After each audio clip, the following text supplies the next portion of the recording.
estrutura meio transicional, não é? Uma parte dele, a parte mais central, vermiana, do espinocerebelo, está mais relacionada funcionalmente ao nódulo e flóculo, ao vestíbulo cerebelo, como você já sabe. A região paravermiana, por sua vez, funcionalmente está mais ligada ao cérebro cerebelo, ao hemisfério cerebelar, que vamos comentar na próxima aula. Por que isso acontece? Você vai compreender isso a partir do momento que você sabe as vias que estão relacionadas com cada uma dessas estruturas. Por exemplo, olha só, o vermes cerebelar, assim como o nódulo e o flóculo, ele se comunica com aquele núcleo fastigial, na região mais mediana do cerebelo. Então, olha a semelhança já da conexão do vermes com o nódulo e o flóculo. Por outro lado, a região paravermiana tem como referência os núcleos profundos interpósitos, que são conhecidos como o interpósito. Aqueles núcleos que ficam numa posição mais intermediária.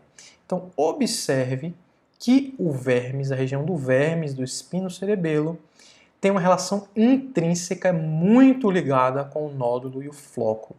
Isso clinicamente também é relevante, esse princípio. Então aqui a gente tem uma subdivisão, na verdade, do espinocerebelo, que é muito relevante. Isso já vai começar a formatar para você aquela divisão clínica que a gente já comentou. O vermes, essa região mediana do vermes, e a região paravermiana. Então o espinocerebelo se divide em dois, clinicamente, região vermiana e região paravermiana.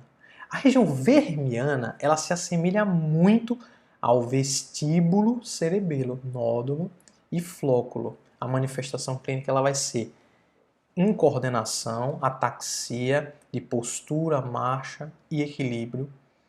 Pode ter alteração também em movimentos oculares, como o nistagmo, a gente já viu isso.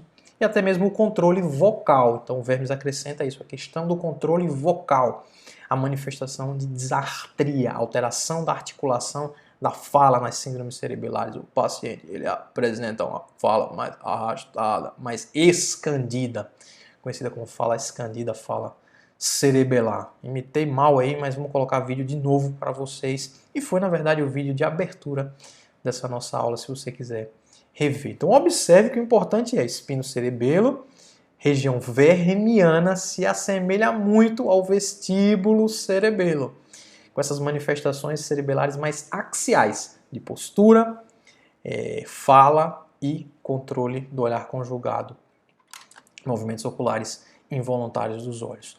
E observe que a região paravermiana ela já se assemelha muito a lesões do cérebro cerebelo, da região hemisférica mais lateral do cerebelo, que é responsável pela coordenação daqueles movimentos apendiculares de extremidades mais delicados, assim como do tônus muscular também. Então são aqueles pacientes que vão se apresentar com o tremor que você viu nos vídeos anteriores, por exemplo, um tremor de intenção. Então observe isso, fixe esse slide, se tiver dúvida pergunte abaixo, mas observe essa peculiaridade do espinocerebelo e essa polêmica, essa dificuldade da divisão funcional cerebelar que termina causando essas confusões. No final das contas, na divisão clínica, você vai limpar a sua cabeça e é isso que importa. Mas do ponto de vista de vias, é importante a gente comentar sobre essa divisão funcional. Então vamos à frente e vamos falar aqui sobre as divisões funcionais. Estamos comentando das vias do espinocerebelo vermiano, aquele mais relacionado ao vestíbulo cerebelo, ao lobo flóculo nodular. Repetindo várias vezes, você vai terminar pegando, né? Então, como que funciona isso? Cerebelo, de novo, sempre a informação que chega para ser modulada.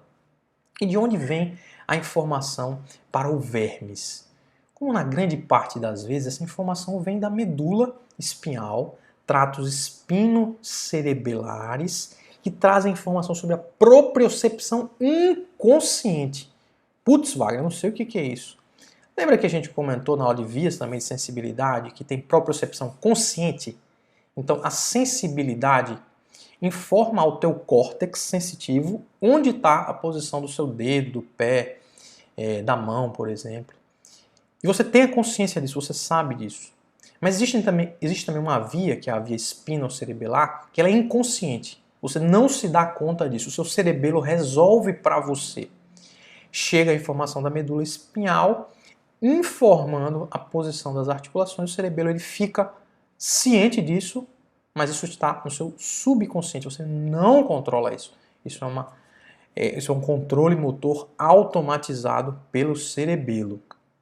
Chegou no cerebelo a informação, chegou no vermes esse tipo de dado, do vermes vai se distribuir ao núcleo interpósito, que você sabe bem já. Do núcleo interpósito vai para o tálamo, então o tálamo é uma via muito importante de integração sensitiva e cerebelar. Essa informação chega no tálamo, passa para as áreas motoras do córtex cerebral e desce para influenciar um trato específico, que é o trato córtico-espinhal anterior. Pessoal, reveja isso bem. Volte o vídeo se você não pegou essas vias. Elas são complexas, mas o passo a passo você vai entender bem qual que é a implicação disso. Então, essa informação chega ao trato córtico-espinhal anterior, nós estamos falando aqui de um trato diferente do piramidal. Trato córtico-espinhal anterior, a gente não deu ênfase em grandes vias, não deu ênfase em medula, estamos dando uma grande ênfase agora no cerebelo. Ele está na região mais medial da medula, no sistema mais medial da medula, e está relacionado ao controle proximal do tronco, controle da musculatura axial mais proximal. Então, está relacionado à parte postural. Então, observe aqui os princípios básicos. Vermes recebe informação da medula espinhal, trato espinocerebelar do mesmo lado, e termina se dirigindo, as informações eferentes do vermes, elas vão para o córtex cerebral e posteriormente para uma via córtico-espinhal anterior, para a musculatura axial e postural. Cara, para o vídeo aqui agora e degluta, digira essa informação, é uma informação muito importante. Qual que é a implicação prática de toda essa baboseira, de todo esse blá blá blá aqui? Observe que o cerebelo direito modula a movimentação, modula a postura do lado direito do corpo. Cerebelo direito modula a postura do lado direito. Ipsilateral. Por que isso acontece, Wagner? Porque há um duplo cruzamento nessas vias envolvidas. Então não é que não cruzam as vias, é que elas cruzam duas vezes. Observe como que funciona isso. E para o cerebelo vai funcionar na maioria das vezes dessa forma, com duplo cruzamento. Então vamos lá. A informação ela vem da medula, o trato espinocerebelar do mesmo lado, cerebelo do mesmo lado, vermes, núcleo interpósito, e olha só, há um cruzamento na intersecção da ponte para o mesencéfalo, há um cruzamento inicial para o lado contralateral, tálamo contralateral, córtex cerebral, aí geraremos o trato córtico-espinhal anterior. E esse trato córtico-espinhal anterior, ele cruza também lá embaixo na pirâmide.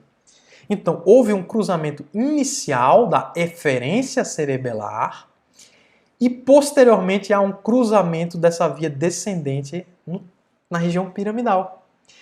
O duplo cruzamento resulta que a lesão cerebelar vai se manifestar do mesmo lado do corpo. Olha que princípio neuroanatômico fundamental, pessoal. A lesão cerebelar, o resultado dela, a manifestação clínica dela vai ser do mesmo lado do corpo pelo princípio do duplo cruzamento. Fica esperto, tá? Que se a lesão for de vias, por exemplo, se for das vias cerebelares aqui na região do mesencéfalo, por exemplo, você perdeu aquele princípio do duplo cruzamento. Concorda comigo? Observe bem isso. Se a lesão ela é mais aqui em cima, na região do mesencéfalo, por exemplo, a manifestação clínica vai ser contralateral, porque aquele cruzamento ele já foi realizado, cruzamento inicial aqui. Fechado? Se não entendeu, pausa um pouquinho, volta ao vídeo, observa a figura que você vai compreender muito bem esse princípio do duplo cruzamento com essa avaliação esquemática que a gente fez aqui. Então você conheceu agora o trato córtico-espinhal anterior, não é o lateral, não é o piramidal, é o anterior, responsável pelo controle proximal e axial. e sempre vai aparecer de novo, né? Você está falando em controle axial, controle postural, vai lembrar da formação reticular e do núcleo vestibular. Núcleo vestibular, núcleo reticular, estratos que vão descer para a medula, trato retículo espinhal, vestíbulo espinhal, também envolvidos em controle semelhante, controle axial, da musculatura mais extensora, equilíbrio da postura e marcha. Então, essa teoria toda é para dizer para você que o vermes, que essa porção do espinocerebelo chamada vermes, é responsável principalmente pelo controle postural. Lembrar disso, então. Também tem a responsabilidade do controle vocal, né? Então, lesão nessas vias, isso não é muito bem definido, não existe uma via específica para isso, mas esses caminhos relacionados ao espinocerebelo vermiano também realizam um controle da coordenação vocal. Se o indivíduo tem uma lesão nessas estruturas, ele vai ter uma incoordenação da fala, uma disartria bem típica, conhecida como fala escandida, do ponto de vista semiológico. E aí? Meio complexo, né? Se não entendeu, volta que você uma hora vai entender tranquilamente isso aí. Importante não é decorar tudo, pessoal. É entender o princípio básico aqui. O princípio básico é o local da lesão, a manifestação clínica do local da lesão, o princípio do duplo cruzamento, lesão cerebelar, a manifestação vai ser ipsilateral. Tudo isso é muito importante. E olha, a gente não comentou, o espinocerebelo ele tem duas porções, não é? A vermiana e a paravermiana. Existe alguma coisa, alguma peculiaridade diferente na via paravermiana? Existe sim. Está relacionado mais uma vez à função diferente relacionada a essa anatomia cerebelar e o núcleo cerebelar envolvido. A aferência, ela muitas vezes é semelhante, né? A informação, a propriocepção inconsciente, a informação da posição articular, ela vem daquela via medular, do trato espinocerebelar. Chega no cerebelo, sofre aquela modulação daquela microanatomia que você já viu, e aqui no paravermiano o núcleo vai ser diferente. O núcleo é diferente, vai ser um núcleo interpósito. Então é uma via diferente a via paravermiana. Esse núcleo interpósito também vai para o tálamo. Olha a importância do tálamo nesse circuito, para o córtex cerebral também, mas agora vai descer como uma via, como um trato diferente, que é o famosíssimo, que você conhece bem, o trato piramidal, o córtico espinhal lateral. Nós estamos falando agora de trato córtico espinhal lateral ou via piramidal. Observe que é parecido, mas a via agora é diferente. O caminho é semelhante, duplo cruzamento da mesma forma, porém o trato que desce agora é o trato córtico espinhal lateral ou piramidal, o famoso. Essa via aqui, do ponto de vista anatômico, é interpósito tálamo-cortical. Núcleo interpósito, tálamo, córtex. Modulação do famoso trato córtico espinhal lateral piramidal, que é o que você sabe bem. Responsável pela coordenação de movimentos distais delicados, de destreza manual, e também está relacionado à manutenção do tônus muscular. Então, se você tem lesão cerebelar, você pode ter alteração na coordenação desses movimentos delicados distais e até do tônus muscular, cursar com hipotonia. Então, esses movimentos, a alteração da coordenação fina de extremidades e movimento, pode advir de lesão na região paravermiana do espinocerebelo. Olha que interessante, hein, pessoal? Por fim, aqui existe também outra via. A gente não comentou muito na aula de grandes vias sobre muitas dessas vias, né? Estamos aproveitando para fazer isso agora no cerebelo, então complementa até a aula de grandes vias. Uma via que ela se assemelha muito ao trato piramidal, tá, pessoal? Que está relacionada ao núcleo rubro. Então, o interpósito, além de mandar aquela via para o trato piramidal, aquela via final, ela também vai mandar informações para o núcleo rubro.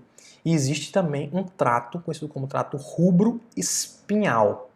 O trato rubro-espinhal, ele é meio que análogo ali ao trato piramidal. A função deles, inclusive, é semelhante. É difícil separar um do outro do ponto de vista neuroanatômico. Então, o trato rubro-espinhal, muito semelhante ao trato piramidal. O córtico espinhal lateral caminha junto com ele, inclusive, e do ponto de vista funcional, a responsabilidade, ela também se assemelha à do trato piramidal, que é principalmente a motricidade fina de extremidades. Observe, pare o vídeo e veja que o princípio do duplo cruzamento ele se mantém aqui também no cerebelo paravermiano, na porção espinocerebelar paravermiana mais responsável pela motricidade fina. Fechado?